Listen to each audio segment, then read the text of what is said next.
Bonjour à toutes et à tous, bienvenue dans Smart Impact. Comme chaque vendredi, j'ai l'immense joie d'accueillir Émilie Kovacs, la fondatrice et rédactrice en chef d'Ecopo. Comment ça va ? Ça va super bien, toujours quand je suis avec vous.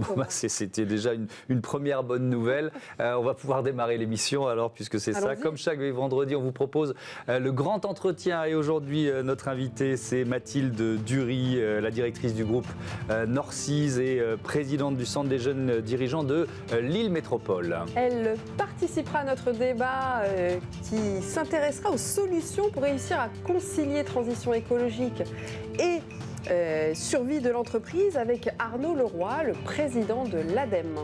Et puis dans Smart Ideas, Céline Guillermet, créatrice des Georgettes, nous présentera cette marque de bijoux français qui vient de créer une capsule en partenariat, tenez-vous bien, avec le Palais de l'Élysée. Voilà pour les titres, c'est le grand entretien et c'est tout de suite.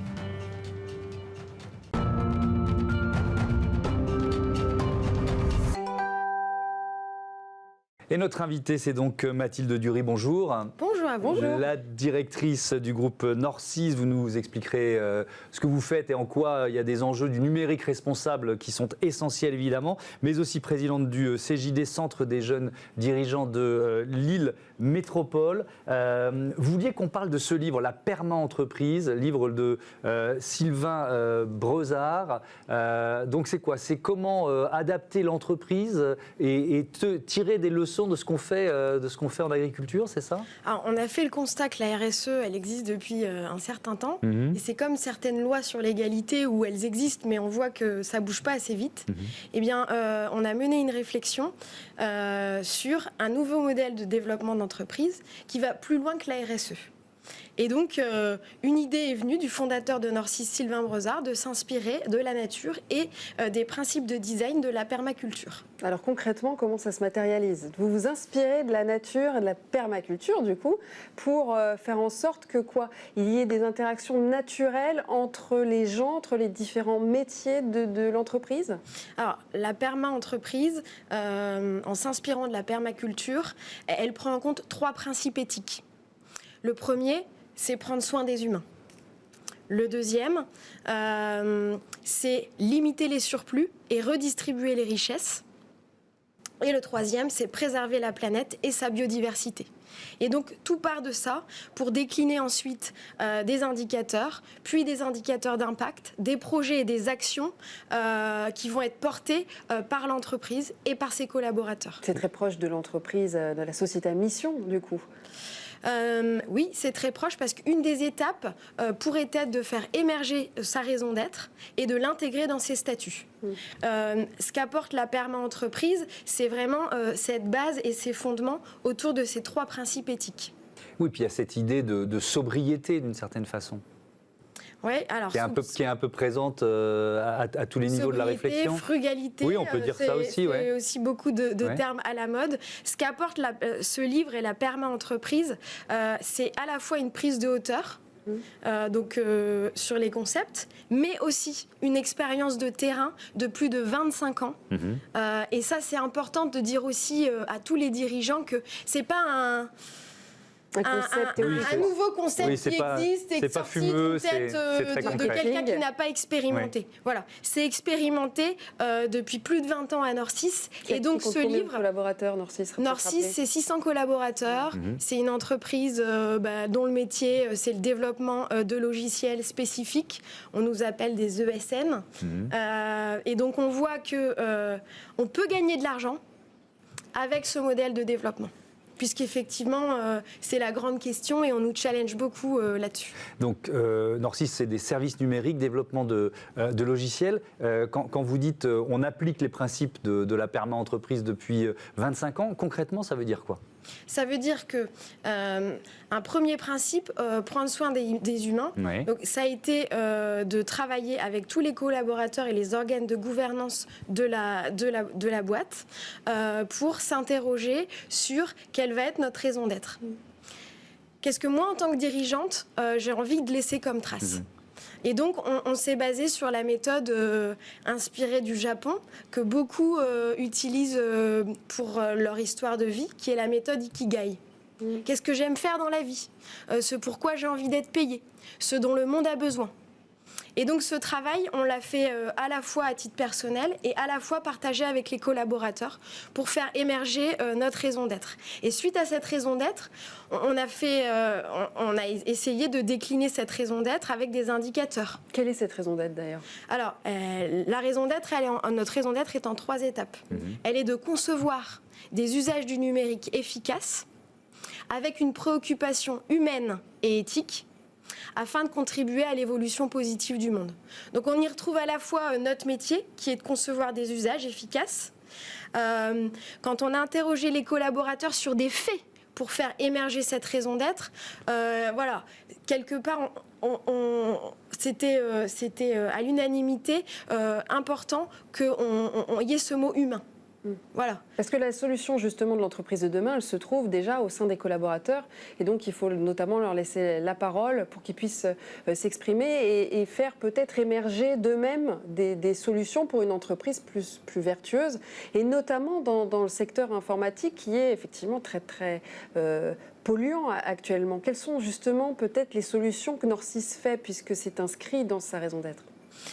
Alors, par rapport à l'environnement, ça fait plus de 3 ans qu'on a créé au sein de la boîte une communauté green. Et il se trouve qu'on a beaucoup de communautés par métier, mais pour vous dire, Nord6 c'est 600 collaborateurs. Quand on a demandé aux collabs qui veut s'investir sur l'environnement, plus de 120 personnes ont levé la main. Donc c'est encore un fait qui montre que le sujet il est au cœur des entreprises et c'est une attente forte des collaborateurs. Et cette communauté, elle a fait des propositions à l'entreprise.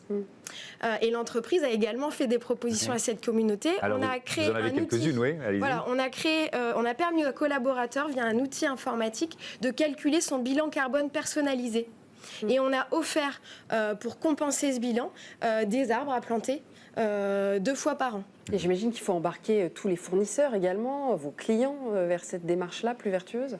Alors, on est dans l'informatique, même si vous le rappeliez, hein, c'est un domaine polluant de par ce que ça génère. On a travaillé par métier sur des bonnes pratiques à mettre en place pour pouvoir réduire cet impact carbone. Exemple, quand je conçois un site internet, est-ce que j'ai vraiment besoin de mettre cette vidéo ou ces images qui vont peser très fort et consommer beaucoup? Est-ce qu'on ne peut pas revoir une telle fonctionnalité, est-elle vraiment nécessaire pour l'utilisateur? Donc tout ça, ce sont des bonnes pratiques qui sont intégrées dans les fiches métiers de chaque collaborateur qui visent à acquérir les bons réflexes pour réduire notre impact carbone dans nos métiers. Et c'est, j'imagine, aussi une demande de nombreux clients parce que voilà, toutes les entreprises, de plus en plus d'entreprises veulent afficher un bilan RSE en progression. Alors ce qu'on voit quand on répond à des appels d'offres, c'est effectivement la part du critère, on va dire, environnementale prend de plus en plus de place. Avant, c'était un chapitre, une question, et maintenant, on attend de nous que ça soit un peu partout dans tout le descriptif de la proposition de valeur qu'on va faire. Alors, vous n'êtes pas non plus spécialisé, j'allais dire, sur tout ce qui est data center, mais pour autant, vous êtes quand même concerné par ces sujets. Comment vous assurez-vous que vous allez justement travailler avec des data centers vertueux, des green data centers ou autres ? Alors, suite à l'émergence de cette raison d'être, on a créé un nouvel organe de gouvernance qu'on appelle notre conseil d'éthique. Le conseil d'éthique, sa spécificité, puisqu'il en existe dans d'autres boîtes, c'est que chaque collaborateur de Nord6 peut le saisir. Et donc, pas plus tard qu'il y a quelques mois, on a été challengé sur cette question d'hébergeurs et elle est en cours de traitement et d'émission de position. Le but, c'est de pas juger. On n'est pas dans le jugement. Ce qui compte, c'est le chemin qu'on va faire. Donc, ce qui est important, c'est de s'interroger sur ces problématiques, mais s'il n'y a pas de solution en face plus virtueuse, ça va pas, voilà, on ne va pas pouvoir transformer du jour au lendemain. On va parler dans un instant dans le débat avec Arnaud Leroy, le président de l'ADEME du CJD, le Centre des jeunes dirigeants, mais on peut amorcer cette démarche-là. Est-ce qu'elle est générationnelle pour vous ? Ah, c'est une bonne question. Alors, je pense qu'effectivement, les générations futures sont plus sensibilisées à tout ça. Rapide anecdote, j'ai 2 enfants. Un jour, ma fille revient de l'école avec des gants et je lui dis « Qu'est-ce que tu as fait aujourd'hui ?» Eh bien, écoute, maman, j'ai été ramasser des déchets dans la rue. dans le parc de l'école. Oui. Et là, vraiment, mon visage a changé de couleur. Je me suis dit, ah oui, moi-même à mon époque, et pourtant je m'estime jeune, voilà, je faisais pas ça à l'école. Donc, dans les contenus pédagogiques, dans les actions menées aussi au niveau de l'éducation, parce que c'est là où ça passe, je pense qu'il y a une sensibilisation plus forte. Et effectivement, on ne peut pas nier que c'est générationnel. Si on parle du réveil écologique, toutes ces grandes écoles là, qui se sont à un moment rebellées et oui, les étudiants qui se regroupent, effectivement. Voilà, c'est clair que c'est générationnel. Néanmoins, je pense qu'un dirigeant qui ne serait pas dans ces nouvelles générations, mais embaucherait des collaborateurs plus jeunes que lui, voilà, c'est là où ça va se jouer. C'est générationnel, mais c'est l'affaire de tous. Exactement, et on reçoit ici régulièrement des patrons qui ont mon âge et qui sont engagés dans ce mouvement, si jeune, comme tu dis. Allez, on poursuit nos échanges, débats autour du contexte. Comment concilier transition écologique et survie économique avec le patron de l'ADEME.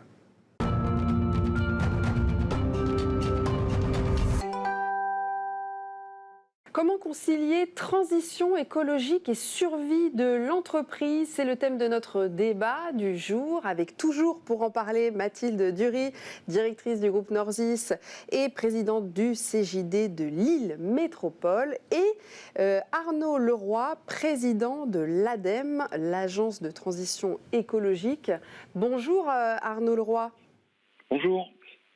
Avec nous. On commence peut-être avec vous qui venez nous rejoindre. Est-ce que vous pouvez nous expliquer comment s'orchestrent les actions de l'ADEME sur l'ensemble du territoire, j'imagine avec de nombreux partenaires locaux? Écoutez, oui, on a la chance d'avoir des représentations régionales, donc des directions régionales sur l'ensemble du territoire, y compris dans les Outre-mer, donc c'est aussi important de le préciser. Et ça nous permet de travailler, on va dire, au plus près des acteurs, qu'ils soient économiques ou des collectivités. Donc voilà, c'est comme ça qu'on fonctionne, avec une communauté de travail aussi, avec les autres acteurs publics. Donc on essaie de faire front pour la transition à cette échelle. Oui, justement parce que sur les 100 milliards d'euros du plan de relance de l'État, 2 milliards vous sont attribués à l'ADEME, je crois. Donc c'est une des solutions que l'ADEME a pour justement soutenir les entreprises en cette période de crise. Écoutez, c'est une solution qu'on a là, on va dire pour l'année 2021-2022, parce que c'est l'année la période du plan de relance. Mais on fait quand même de l'accompagnement des entreprises depuis assez longtemps, et j'espère qu'on en fera encore plus après cet épisode du plan de relance et l'épisode Covid.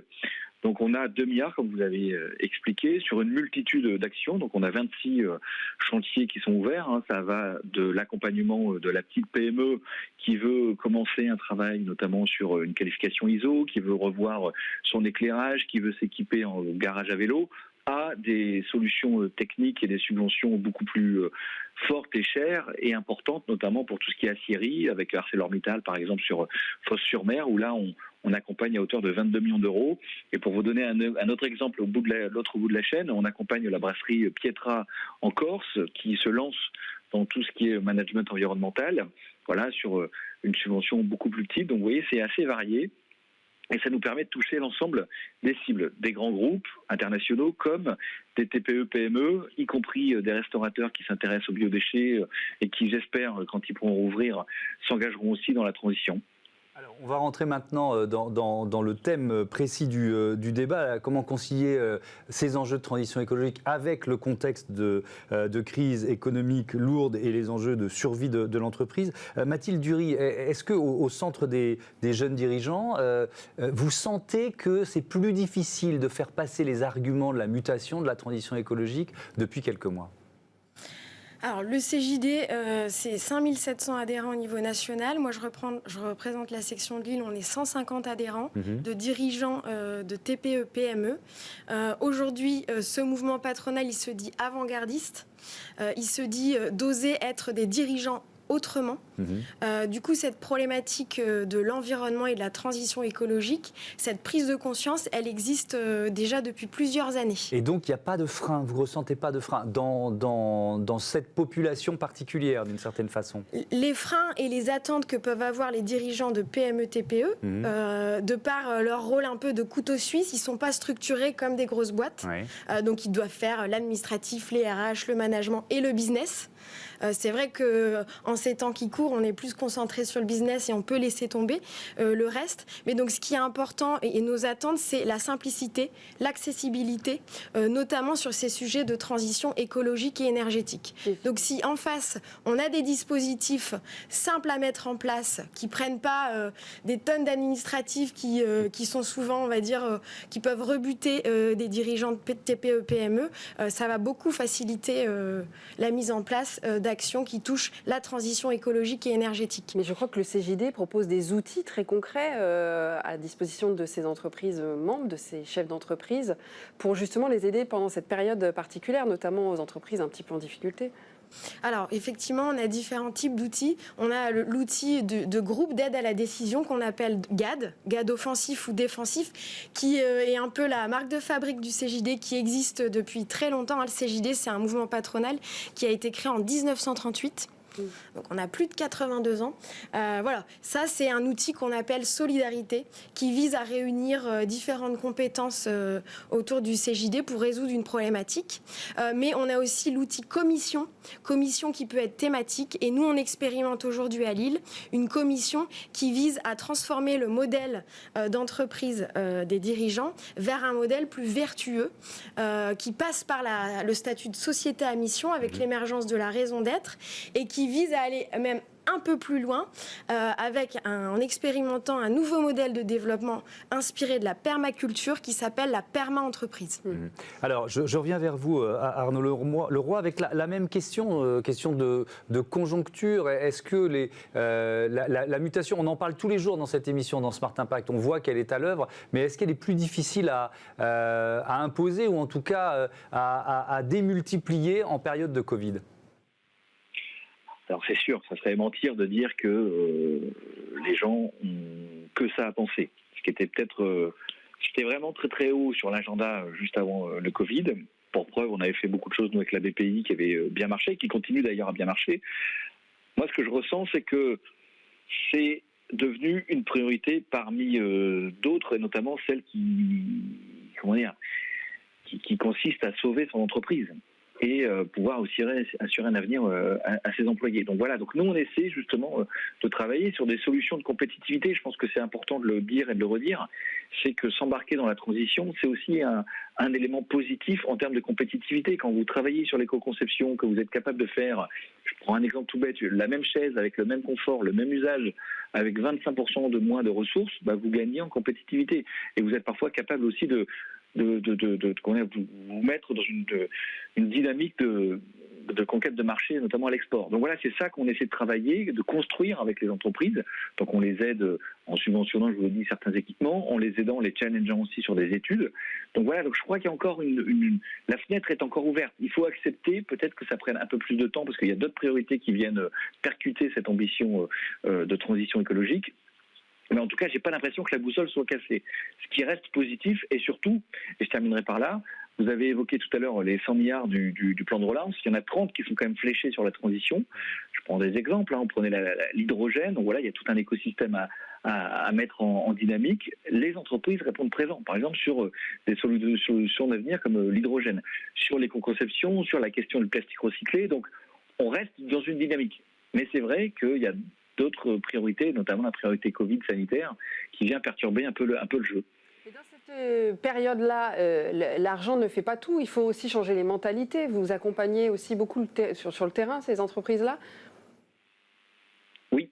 Alors, les changements de comportement, de mentalité, tout notamment sur ce qui concerne l'économie circulaire pour détourner un peu l'œil du déchet pour y voir de la ressource. Voilà, tout ce travail-là est en cours. C'est pas simple. On y travaille notamment avec des partenaires comme le CJD. Et je suis content moi de pouvoir faire avec de nombreux relais parce que l'ADEME ne pourra pas tout faire tout seul.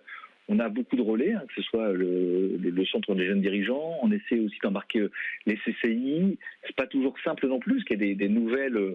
Il faut transformer parfois des mentalités de dirigeants d'entreprise qui sont là depuis des années, qui n'ont jamais eu, cette focale un peu de transition. On s'appuie aussi beaucoup sur une nouvelle génération de dirigeants qui a quand même beaucoup plus ça en tête et qui a compris qu'il y avait là un enjeu de compétitivité, de survie et aussi, on va dire, d'impact social qui est aussi un élément important.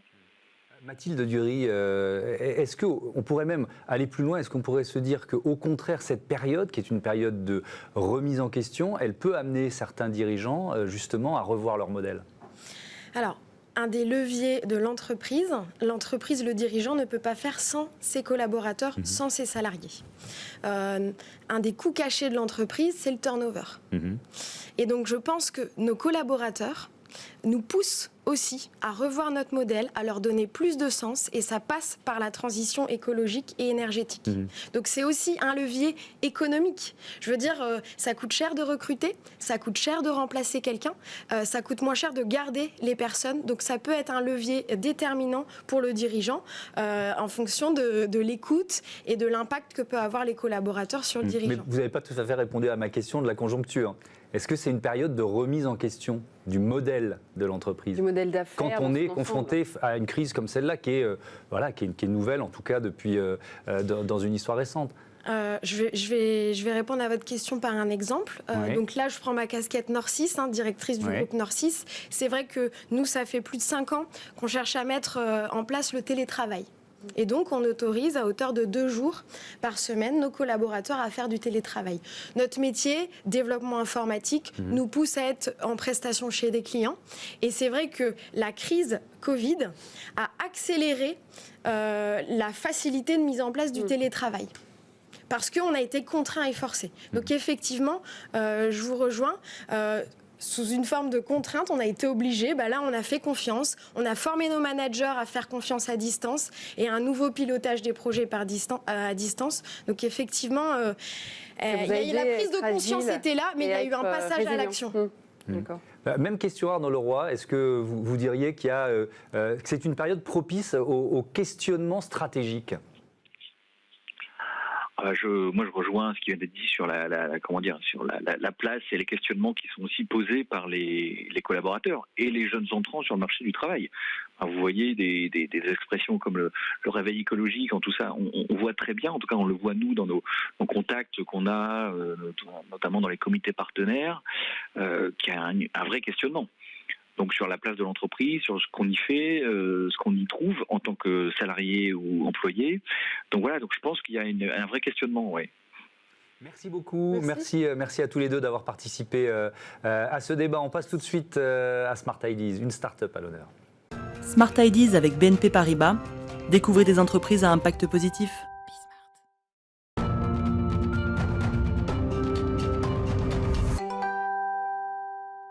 Et la bonne idée du jour, c'est celle de Céline Guillermet. Bonjour. Bonjour. Vous êtes la créatrice des Georgette, marque de bijoux made in France. Quand l'avez-vous créée et avec quelle idée? Alors l'idée, ça a été créé en 2013. C'était un petit concept capsule qui était fait pour mettre en valeur les métiers de la bijouterie et les métiers du cuir de la région de Drôme-Ardèche. Et puis la société a été rachetée en 2014 et en 2015, on l'a vraiment lancée comme une marque à part entière avec cette idée de bijoux personnalisables et made in France. Et donc avec du cuir qui vient de Drôme-Ardèche. Moi, j'ai mes parents qui habitent à Romans. Oui, mais c'est ça. En fait, faites attention à ce que vous dites. Exactement, bien la région. exactement. Mais moi, je suis de la région aussi et du coup de cœur aussi.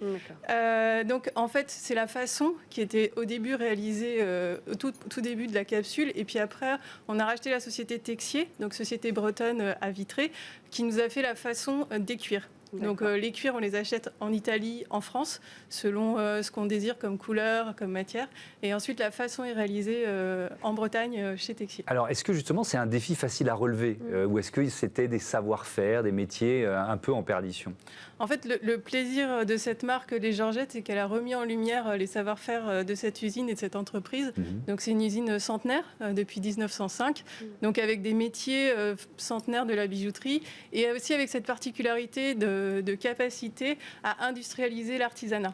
Et alors, une capsule spéciale avec le Palais de l'Élysée. Incroyable, comment s'est passé ce rapprochement? Oui, donc c'est une licence qu'on a travaillée avec le Palais de l'Élysée. Les marques qui collaborent avec le Palais de l'Élysée sont des marques toutes fabriquées en France. Donc nous, de par notre histoire, on n'est finalement pas très connus sur le terrain du Made in France. Et c'était aussi une manière pour nous de mettre en avant notre savoir-faire, notre usine et nos métiers. Et alors, c'est quoi? Quel bijou? Qu'est-ce que vous avez inventé pour l'Élysée? Du coup, on a une équipe de création, j'ai des stylistes et designers, et en fait, On a pris 3 axes pour travailler sur cette capsule. Il y avait le premier axe qui était l'axe architectural. Du coup, on s'est inspiré du grand escalier du Palais de l'Élysée. Il y a un motif végétal qui s'appelle le motif palme. Ensuite, on a travaillé sur un clin d'œil un peu, c'est la manchette Cocorico. Donc on a écrit Cocorico de manière assez graphique sur la manchette.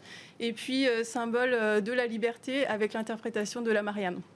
Donc super, on a travaillé sur voilà. 3 designs. On revoit les 3 bracelets, c'est ça? C'est vendu dans la boutique, hein, c'est ça? Où est-ce qu'on peut les retrouver? Alors, vous pouvez les retrouver, donc ils vont être en vente à partir du 22 avril. Ils seront à la fois sur le site de la boutique de l'Élysée, ils seront sur notre site de vente en ligne aussi, et puis dans les grands magasins si ça réouvre, et chez certains bijoutiers. Alors, les Georgettes en chiffres, 100 millions d'euros, volume des ventes en 2018, 2500 points de vente en France et à l'international, 5 boutiques exclusives en France et 5 filiales internationales. Comment vous défendez ce savoir-faire tricolore à l'international? Est-ce que finalement le Made in France est un argument qui, surtout dans ce domaine-là, qui porte? Alors, le Made in France porte beaucoup en France. Oui. Et ensuite, à l'international, ce qui porte beaucoup, c'est notre ADN française, notre ADN de marque française, créatrice. Et puis, la fabrication vient souvent dans un second plan. Mais c'est vraiment l'aura français qui intéresse et le concept aussi du bijou. Et alors, parlez-nous de ces gens de l'ombre qui créent ces bijoux-là. Vous êtes combien? Quel profil? D'où viennent-ils? On est nombreux, puisque du coup, on a le studio et le marketing à Paris. Il y a à peu près 80 personnes. Et ensuite, en Ardèche, donc c'est là que tout se passe sur la mise au point, sur la fabrication, la production. Il y a 200 ouvriers qui travaillent dans l'usine du Cheylard. Et puis, 50 personnes encadrantes. Donc, ça se passe. On démarre à Paris avec la création, avec les équipes de style et les équipes de développeurs, chefs de produits. Et puis ensuite, on va en Ardèche où on travaille avec les bureaux industriels sur comment on va réaliser la production de nos bijoux. Et quand on parle de Made in France, c'est vraiment un travail qui s'articule entre la création, entre la mise au point, la production et le prix. Et on a toute cette expertise-là en interne pour essayer de rendre nos bijoux accessibles. Merci beaucoup, merci Céline Guillermet, bon vent aux Georgettes, j'adore le nom de votre marque, ça claque bien, ça donne envie de porter ces bijoux. Voilà, c'est la fin de ce Smart Impact, merci. Moi je vais avoir un peu de mal avec ce bracelet, mais bon. Ah bon, ok, super, ça va, je suis sauvé. Émilie, on se retrouve vendredi prochain pour un autre grand entretien, avec plaisir. Moi je vous donne rendez-vous demain, ce sera Smart Future, demain matin, l'émission des entreprises qui innove. Bon week-end à toutes et à tous sur Bismart, la chaîne des audacieux. Et des audacieuses. Je croyais que tu n'allais pas le dire. Merci à tous.